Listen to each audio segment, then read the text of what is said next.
Hello team, welcome to another ATP Geopolitics video with myself, Jonathan MSP. This is Ukraine War News Update, first part thereof for the 15th of April 2024. I'm a little bit on the wrong side of being well today, so hopefully my voice will hold out. As you can see, I am dressed in some Ukrainian here. I received a gift from Mark and Olena all the way over in Canada, Ukrainians in the diaspora community there, who have been marvellous supporters of the channel. You'll often see Mark Bisque putting in very kind supporting gifts to the channel and live streams and what have you. And I've interviewed Mark and Olena. Was due to interview them over the last couple of weekends. Hasn't worked out due to things going on their end and then also my end and whatever. So that's due to happen at some point over the next couple of weekends. But he sent a letter with this gift of a Vysyvanka. So we noticed Greg Terry had a Vysyvanka behind him on some of his live streams, so we thought you needed one as well. Included is a traditional woman's heads cover or scarf, and this is here. So thank you, beautifully soft, a hustka. Olena says it is bad manners to send a man a gift without sending one to his partner as well. Who am I to argue? I hope everything is to your liking and fits well, and it does indeed. Beautiful, mate. We can always do an exchange for bigger or smaller sizes, no problem. But it's important to us that we share pieces of Ukrainian tradition with people whose hard work and commitment we appreciate so much. Mark and Olena, thank you so very much. I am going to wear this today. I have an interview with Sean Pinner this afternoon. So a few hours' time, he was captured by the Russians, fighting for the Ukrainians. Had been fighting in Ukraine since and for Ukraine since 2018 as a former British soldier. I'll be interviewing him. Please check that out, and I'll be wearing this proudly. Thank you so much, Mark and Olena, legends, the pair of you. Right, let's now go to where we normally start. Ukrainian general staff figures for the Russian losses for the day before. All the usual caveats apply, and you can find them in the description to the video found below. So 770 personnel loss, a slight dip from the last week. 6 tanks, we've seen that slip a little bit, and I just think the Russians are going to be running a little bit low on tanks at the moment. They've lost an awful lot. We'll talk a little bit more about loss stats in a moment, of course. 31 armoured personnel vehicles is a huge loss for a single day. 41 artillery systems likewise. 51 vehicles and fuel tanks is huge too, and 3 pieces of special equipment. So that is another day of significant losses across the categories of equipment. Some not so much, and others very much so. So let's go and look at Andrew Perpetua's lost stats for the last couple of days. We have 2 days of his stats because we didn't align our timings yesterday. And the reason why is because it took him so long to do yesterday's stats. So this is not even taking into account today. So here are the losses I could identify for yesterday. He said yesterday, I was not physically or emotionally prepared for the number of videos that came out yesterday. It was a lot. And so each of these, you've got to remember, each of these losses come from videos where you have to, he's geolocating, or him and his team, every single one of those vehicles. And that also helps so you don't have duplicates. So if you don't geolocate them, you're only going through the visuals of the video. And then if you get another video of the same instance from a different angle, then you can double count those vehicles. And there still will be duplicates in his database for sure. But if you geolocate each one, you say, right, that's the video, that's the thing getting blown up, so I'll add that to my tally of things getting blown up, but I'll also put that as a geolocation on my map so that next time, and this is why their geolocations is really important, they get them super accurate. It's why they want higher resolution imagery. So instead of pinpointing that vehicle to like sort of a 20-meter area, it's literally on point. And that means that if they look at another video that has a vehicle getting blown up, and they can geolocate it, it means they can say, oh, that could be a duplicate because that's got exactly the same coordinates as the last one, and that's on the map right next to them. Then you go back and look at the videos, and you can cross-reference stuff. So the geolocation part of it is super, super important.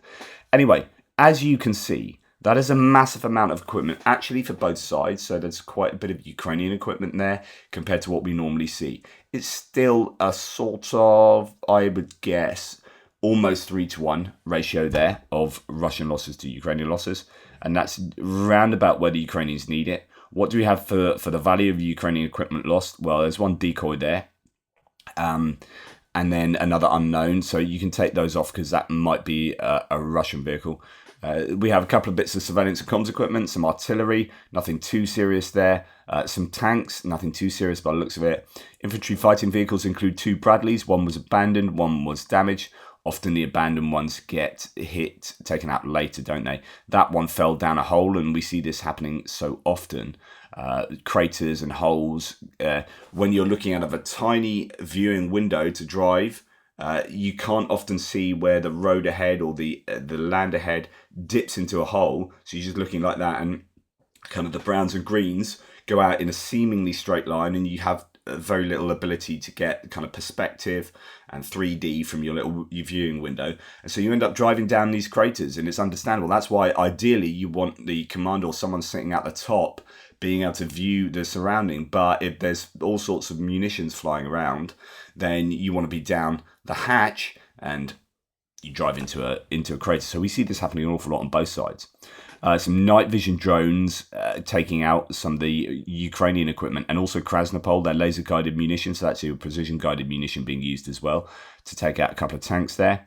So the Ukrainians have lost a couple of decent BMPs, some APCs, M113, the old M113, and Humvees, and then trucks, 4-wheelers, civilian vehicles and whatnot. Nothing too significant there. And when we look at the Russian equipment, there is a Buk M1 or M2 taken out by Gimlers, and a Tor air defense system. So 2 destroyed and damaged air defense systems is really high value, and that would arguably take up all of the Ukrainian losses there, just in those 2 losses.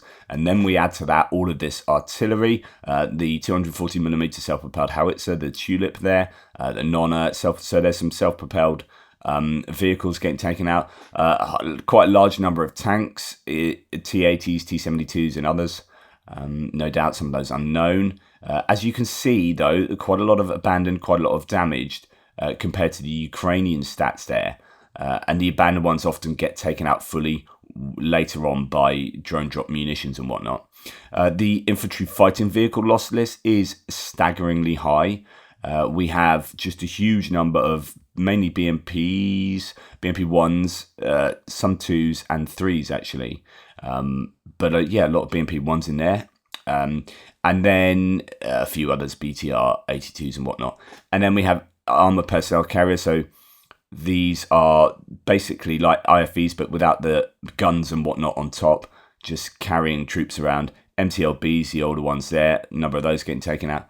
And then quite a few trucks and civilian vehicles to add to that. So it's just the sheer mass of Russian equipment lost 2 days ago is phenomenal. And so when we look at these numbers and go, oh, those general staff figures look crazy, you're like, oh, no, they're actually largely visually confirmed.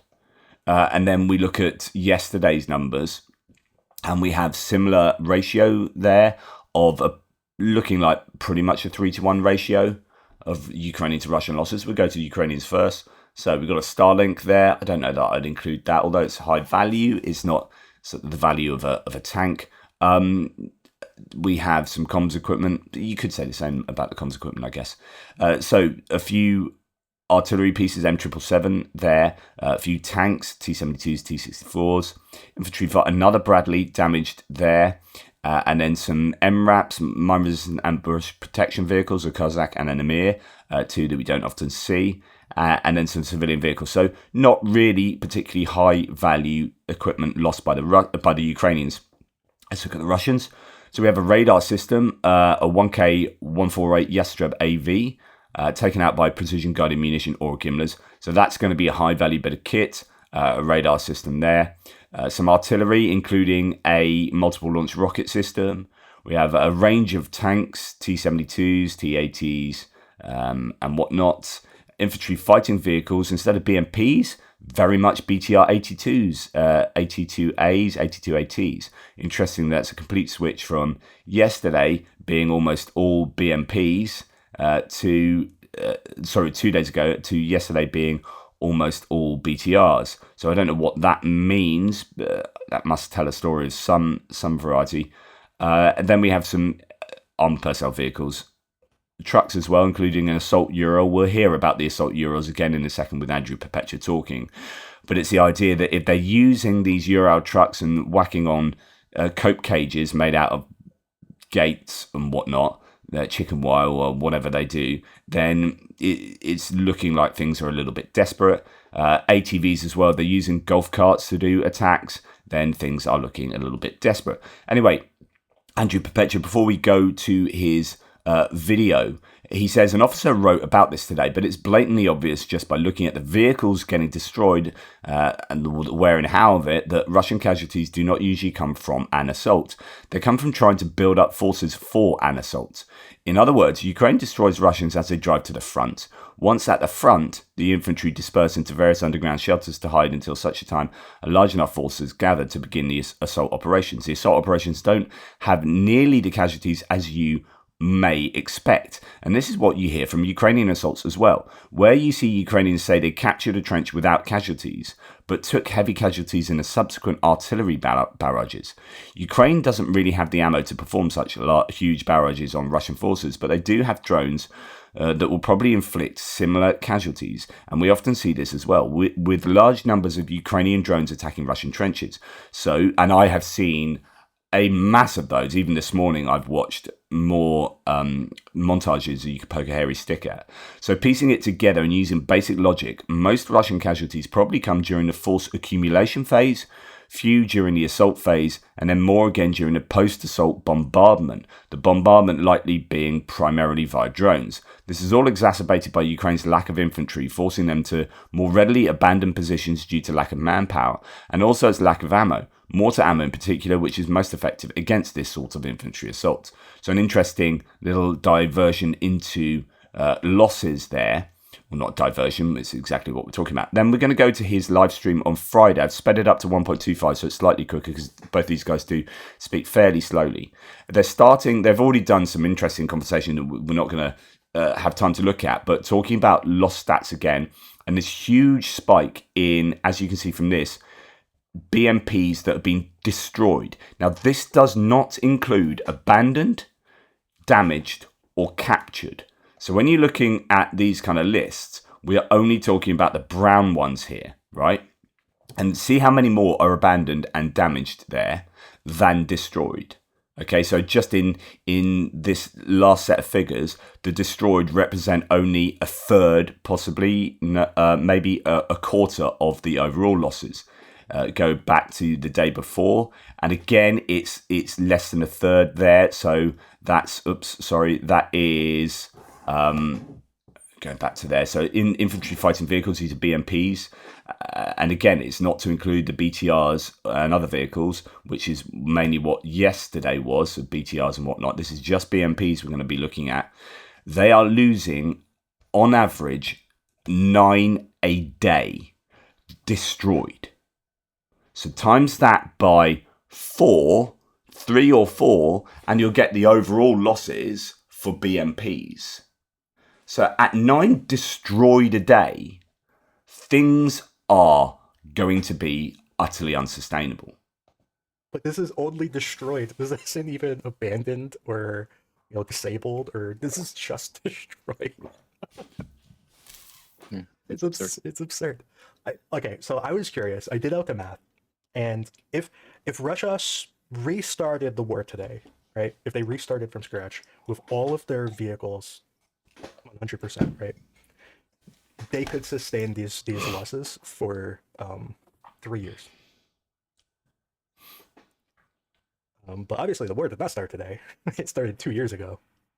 I'm not sure how many vehicles they have left. But it's probably less than half. And at this rate, I just don't know. Like it's completely unsustainable. They can't do this for very long. And I think this might be why we're seeing battle Urals riding into battle. If you didn't catch that, that's battle Urals. So those are the Ural trucks given cope cages and sent into battle. That's why you're seeing them, because they're losing these infantry fighting vehicles and APCs hand over fist. Their arbor is a chain link fence.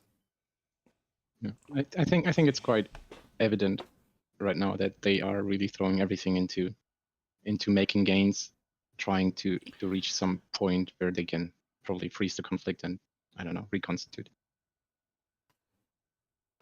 Yeah, well, I guess that might be their plan.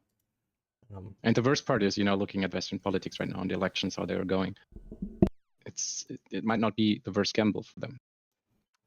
Well, there are other things going on, and again, I'm not an economist, so I don't really want to get into the economics very much. But some of the stats coming out from the Russian central bank, their stats are terrifying for Russia, like really horrible. We're going to listen to this a little bit because I think it's really interesting. I believe she said that they need 5 million skilled laborers immediately. Like they need an injection of 5 million to stabilize the economy, and they need at least 1.5 million additional skilled laborers over the next few months to just keep up with current demand for domestic products. So where are they going to get 5 million skilled laborers? See, and this is where Ukraine is trying to help by, reducing the amount of refineries which Russia needs to operate. They hope that they can help Russia by, getting all of the workers from those refineries into something else, just to help. So Western politicians against those kind of strikes, I guess, think about that. It's all trying to help. Yeah, I guess that's one way to look at it. Oh man, but this is why like Russia is having a genuine problem with doing a mobilization, because they need 5 million more workers. And this is key, right? The question is, and we were expecting after March the 17th that Russia would do, after the presidential elections, that Russia would do a mass mobilization because they need the troops to sustain, or not to sustain, to actually do a better job of taking territory off Ukraine. They're grinding away, taking small villages here and there and incurring massive losses. So how do they do better than that? Well, they need boots on the ground. Why had they not done a massive mobilization? And of course, it's going to be the same problem that Zelensky has been faced with, which is you take those people out of your economy, you screw your economy. Now, if Russia's economy is already screwed for labor shortages, which is being widely reported, then taking a large number of working men out of the economy, you are going to make matters far, far worse. To like prop up their economy, that would be to like stop the bleeding with 5 million, but they need 1.5 million immediately, and they've been doing things like training children to become skilled laborers, and things like that. Think of that drone factory that was hit recently, where they use a college and they're actually getting laborers from Africa to do the production of those drones. Like you've got 17-year-olds and whatnot working on effectively in munitions factories. Which is weird. It's like, hey, 12-year-old, here, run this factory. Oh man, good luck. But it's just things like that. Russia has a lot of problems, like very serious systemic problems that they have no solution to. You hear a lot of comments coming from Russian media where they talk about how they bring in Central Asian migrants into Russia, and those Central Asian migrants can do unskilled labor. But they can't do skilled labor for the most part. I mean, you could train them, but they can't by default. Like, they're not trained already. So it is all a really big problem. It's a huge, enormous problem that Russia is facing. And I don't think you can bank on Russia doing a mobilization. Like, they could mobilize those unskilled laborers, but then they'll have an unskilled labor shortage in addition to their skilled labor shortage. So it's all a big problem that they have. There you go. I just thought, yeah, they do. And otherwise we would have seen a mobilization already, but we haven't. Not only would it be unpopular in terms of favorability ratings for Putin and the government, and not that matters that much because it's a dictatorship, but it's just economically unfeasible at the moment. Now, going on to talk about the use of drones, as mentioned, it as a way of giving artillery barrage for the Ukrainians in light of a lack of artillery ammunition. Here are a whole number of drones just in one. This is one unit, and I was talking recently about whether battalion commanders really know exactly how many drones are being used on a daily basis, and I said they probably don't. Like these kind of units, I mean, look at that. Look at how many explosive FPVs they've got there. That's what, I don't know, 20, 25? How many are they using in that one day? How many units of these exist in a whole 20-kilometer part of the front line? Does a battalion commander know that? How many of those units are directly under his command? How many are outside kind of drone units that exist independently, and so on and so forth? So when we get opinions of battalion commanders on the ground about who's got an advantage in drone warfare, and this is the same for both sides, I think it's going to be really hard I know they should know technically, but in the whole heat of the war with all sorts of stuff going on, I don't know that a battalion commander will know how many drones your side is using on a daily basis compared to how many side the opposition is using. You are going to get complaints from your side that they are getting hammered by opposition drones all the time. And so you might get a skewed sense that, oh my God, we're always getting hammered by opposition drones. But it could be that Ukrainian drones operators are absolutely hammering the Russians even more, and you don't have that complaint coming back to you from the Russians, right? And so it's just difficult to know, even from people on the ground, who has the advantage. So I really appreciate the work that Tochny and using Andrew Perpetua's data, I really appreciate the work they're doing, because they are looking at all the social medias from both sides, at compiling, accumulating all of that imagery, and then turning that into raw data and saying, well, what we do know is that from all available imagery, X number of Ukrainian drones have succeeded in blowing up Y things and Z things, and we've got S number of Russian drones do that, and we can compare that data. And that is at least some empirical quantification of what's going on. And of course, you want to use all data points. You want to take into account those qualitative assessments from commanders and whatnot as well. But it's just putting it all together, piecing this jigsaw together. And sometimes you get conflicting ideas of the same reality. Okay. Here, I've already shown you this, although this came out again today, so I don't know if it's the same one or a different one, but it looks very similar to what I showed you, was it yesterday? Destruction of a Russian Buk surface-to-air missile in Ukraine's east. Air defense weapons remain the priority targets. Yeah, I think I showed you this before. But what I want to do is compare this to something else that's out. So that is what happens when you hit a Buk, and you have all the secondary explosions from all their other, all of the surface-to-air missile systems in that piece of equipment, but also when you have explosive stuff on board and fuel, maybe, so on and so forth. Now, I know it's not a like-for-like comparison, because this is... Oh, no, it is a like-for-like comparison, because it is a launcher. So Russia claimed that this is an RST SLM launcher that was destroyed, and the radar system as well. I'm not convinced. Looks like a well-made decoy to me, and no report says pretty sure it's a decoy. The timing is interesting, just one day after Zelensky announced another IRIS-T SLM from Germany, and let's not forget the Patriots. So as soon as the IRIS-T, as I told you yesterday, was announced by Germany, you then get footage of one getting blown up. Now, you look at this and you see them getting blown up, you say, okay, that looks like an explosion, but then you just get the grey, and then that's it. So that fiery explosion at the beginning was the munition itself, and then everything after that, well, there's nothing after that. And the same goes for the radar system just down there.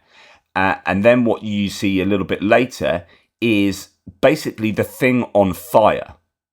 And there is a bit of black smoke, so there could be some oil there, you could argue. but it looks like it's on fire, like it's made of wood or something, instead of, that to me, I don't know, it just looks like what you would get if that was made of wood. That kind of looks like wood there. So I don't know. I would agree tentatively that is a decoy. That's the radar system there, but there's no evidence that, so I think that's the radar system. This one up there, which is the launcher, there's no evidence of any secondary explosions. There's just kind of your white smoke of the munition itself exploding. So that's the kind of analysis one does to try and work out whether it's a decoy or not. Of course, it might not be a decoy. It might have just been a hit that doesn't explode the ordnance on board, or maybe there is no ordnance. Maybe there isn't that much fuel there, or whatever. I don't know. So anyway, it's just about probabilities, right? Okay, moving on to distant strikes. Been a relatively quiet night for both sides last night. So I have no infographic of missiles and drones sent. I don't think there were any into Ukraine. However, Sloviansk has been hit, probably with S-300 missiles and whatnot. In this area, so the outskirts of Pokrovsk, Kramatorsk and Bakhmut districts are also under fire. Pierre Dupont, who is the guy I went around in the back of Greg and Zhenya's truck along the front lines, he does, or often does, not all the time. He's now, I think, out of Ukraine again before going back in because of visas and whatnot. But he is operating in this Kramatorsk area, and he said that one of his vans, a Fiat Ducati van that his team were using to evacuate some people, was hit by a drone yesterday. So it is super dangerous, and that drone didn't explode but dented the van. So they were super lucky. But it just goes to show how dangerous it is, even for these humanitarian workers who aren't fighting on the front lines, but they're near enough to the front lines that they're getting hit by drones. But anyway, Sloviansk particularly given some attention. Sloviansk in Donetsk was attacked by a missile in the morning. There were no casualties, but residential buildings have been damaged, says Nexter. Then yesterday, there was a strong fire in Kazacha Bay in Sevastopol. Don't know what that was. What caused the fire is unknown, but whether it is a casual smoker, whether it's a hit by a missile, a drone, or who knows, or partisans, but something happened there yesterday. In fact, today, right as we speak, there's probably more news out about it now, but explosions in Berdyansk, and Russian channels report the missiles are heading for Crimea. Jankoy checkpoint in northern Crimea is temporarily closed. Taganrog, which is just over the border into Russia. Mariupol and Volnovakha, missile danger also declared. Air defense is active on the Kerch Strait, so near the bridge. Crimean bridge is closed. So things are happening right now. Who knows what is taking place? Crimea is under missile threat in Sevastopol, Jankoy and Kerch, so on and so forth. So lots of missiles potentially, or some missiles potentially flying towards occupied Crimea at the moment, and indeed occupied Zaporizhia with Berdyansk. Anton Gerashchenko says that Ukrainian energy company DTEK published a video of one of its power plants destroyed by Russian missile strikes. The employees were saved by the fact that they managed to quickly drop to the ground. DTEK reports that the missile strikes destroyed equipment worth $230 million. Overall, DTEK has already lost 80% of its generating capacity. The most horrible thing is we're so used to this devastating footage these days. It's quite depressing. So the Russians have had that huge success in taking out Ukrainian energy infrastructure. Now, here is a claim from the commander of intelligence center of the Estonian Defense Forces. Ukraine's actions are systematic in nature and are gradually creating conditions for the isolation of Crimea. So that's going to be talking about strikes like we're seeing at the moment, hits on Jankoy, Kerch, Sevastopol, the taking out the Black Sea Fleet, so it's moved to Novorossiysk, slowly grinding away at taking out logistics into and out of Crimea, that it's getting to a point where, in some sense, it's becoming increasingly isolated. He also added that sustained attacks on Russian refineries and military infrastructure demonstrate the ability to hit targets deep behind enemy lines. Going back to Crimea, though, you don't need to invade Crimea to make it to take Crimea, in a sense. Like, why you would invade Crimea. Okay, at the end of the day, you want every bit of territory back so you can use it yourself and the Russians aren't in Ukraine. You go back to peace times and you're using Sevastopol as your own port to do military stuff and to do cargo freight and whatever. Okay, but in wartime, what you want to do is stop Russia functionally using Crimea. And you don't need to have troops in Crimea to do that. If you can have the same functional output from doing what you're doing now, as opposed to attacking with troops, then you are going to save your troops. And so what the Ukrainians, I guess, are doing at the moment is attempting to properly isolate it without invading it. People have asked, why do you keep mentioning floods and whatnot? Who cares about floods in Russia? It's hugely important. You just heard about how Russia is struggling for working people, how the favorability for how Putin is doing it might be important. Favorability for the war might be important. When you have huge, vast areas flooded and people complaining that they're not getting funding, people coming out en masse and saying this sucks. Why are we funding the war so much? As someone said the other day, why is all this money going down to Crimea when we've not seen any money? And look at where we're at now. And he was saying almost successionist stuff. Then this is exactly what Ukraine would want. So residents of Orenburg are begging Putin to help with flooding as he's their only hope. Little kid's dad is at war and his family has nowhere to live. So you've got a lot of these people have members of their family who have died in the war, or been wounded, or are still in the war, unable to kind of look after themselves effectively now that their entire communities have been flooded. This is not good for Russia. Not good at all. In fact, there are all sorts of complaints going on at the moment. Moving to a different topic, this is the nation you want to partner with who willingly adheres to international standards when they have every reason to reject them. Ukraine belongs in NATO and the EU, says one source here. Well, this is the news that together with the Turkish delegation, the Ukrainians visited Russian POWs in Ukraine. Now, of course, this is going to be a photo op. They're going to make sure everything's done to the book, in this case, just for media, for a PR opportunity. But I think in general, we've got really good evidence that the Ukrainians are looking after the Russian POWs in a way that the Russians aren't. Whenever you see prisoner exchanges, the Ukrainians that come back from Russia are emaciated and in very poor condition, and the Russians that go the other way are not. They are well fed. We've had interviews of people who have been who are POWs and Russians who are POWs, and they don't make any complaints at all about the way that they're being kept. That is not the case for Ukrainians in Russia. In fact, we had that Slovak that went all the way to Russia to be a part of the Ruski Mir, and he was arrested by the FSB and thrown into jail, and they thought he was actually spying on them rather than being a Slovak who really loved Russia. And he then experienced the conditions that Ukrainians were experiencing, and then it's come back that he got Slovakian diplomacy got him out, and he's back in Slovakia, and now he's switched to being pro-Ukrainian because of the conditions that Ukrainians, he was saying the conditions that they're in are just terrible in prison, and it's completely unfair. Well, yeah, the Russians don't seem to be looking after Ukrainians and adhering to international rules. The Ukrainians know, as I keep saying, it's not so. Yes, you hope that it's a moral decision of theirs to adhere to the rules, but it's also in their best kind of strategic interest. If there is any evidence of them mistreating Russians, you know that the Russian media would use that to drive a wedge between Western support for Ukraine and the Ukrainians. That any kind of negative, any bad faith acting by Ukraine will come back and bite them on the arse. It is not practically useful for them to treat the Russians badly. They need to do everything by the book because they are being looked at with a magnifying glass. This is in the wrong order. I keep doing that at the moment. Sorry. I'm telling you again, we'll put everyone on pitchforks, say residents of flooded Orenburg in Russia complaining at a meeting with local authorities that the Ministry of Emergency Situations is not working, but helping people only for the sake of a nice picture on TV. So again, talking about PR, actually, it kind of does work.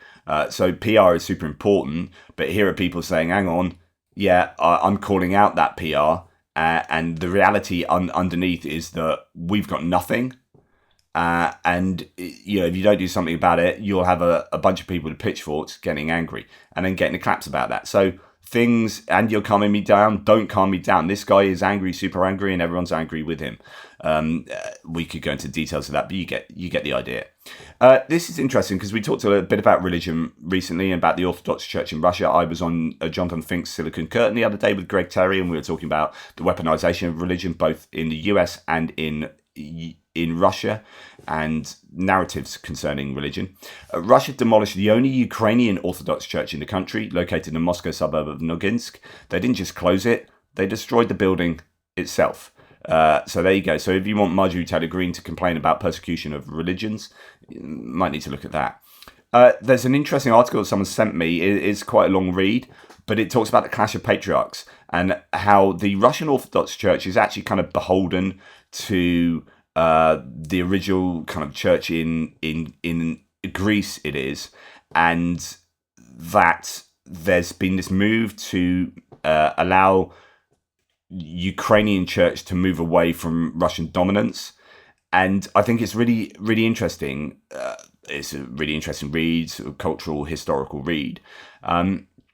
So you've got the Patriarch Kirill, who's the Russian Orthodox Church leader, former KGB agent, was on his way to meet Ecumenical Patriarch Bartholomew. So he's for the Archbishop of Constantinople, who it goes on to talk about the original Greek church and whatnot. But anyway, Kirill had heard that Bartholomew was preparing to cut Moscow's ancient religious ties to Ukraine by recognizing a new and independent Orthodox Church in Kyiv. For Kirill and his de facto boss, Russian President Vladimir Putin, dictator, this posed an almost existential threat. Ukraine and its monasteries are the birthplace of the Russian Orthodox Church. And this is the interesting part. Both nations trace their spiritual and national origins to the Kiev-based kingdom that was converted from paganism to Christianity about 1,000 years ago. If the church in Ukraine succeeded in breaking away from the Russian church, it would seriously weaken efforts to maintain that what Putin has called a Russian world, Ruski Mir, of influence in the Soviet sphere. In other words, the true origin, and you could say this about Russia as a whole, but the true origin of the Russian Orthodox Church can be traced to Kiev itself and Ukraine. In other words, this is a really big challenge to this sense of the Russian world, the Ruski Mir. And absolutely Kirill will not want this, and hence the meeting with Bartholomew to kind of stop that. And the decision was in the hands of Bartholomew, the sole figure with the canonical authority to issue a tomos of autocephaly and thereby bless Ukraine's declaration of religious independence. And this is what Kirill doesn't want. I mean, Putin and Kirill want Ukraine to be subservient to Russia and contingent upon Russia. The authority comes from Russia and is centered in Moscow, St. Petersburg, wherever it may be, and the Russian Orthodox Church. They don't want this schism to happen, and they don't want the kind of true strain of the Orthodox Church in Russia to actually be reasonably through Kyiv. So yeah, interesting stuff. And this is all part of how Putin is trying to make his argument from this kind of quasi religio-cultural historical point of view to justify his huge imperialism. Anyway, this is a massive article. Pretty interesting stuff in the Atlantic. That's enough for me. I'm going to get on and do my other videos today, and probably actually spend the next bit of time preparing for my interview. So it could be that my other videos are out much later today. Anyway, take care and speak soon.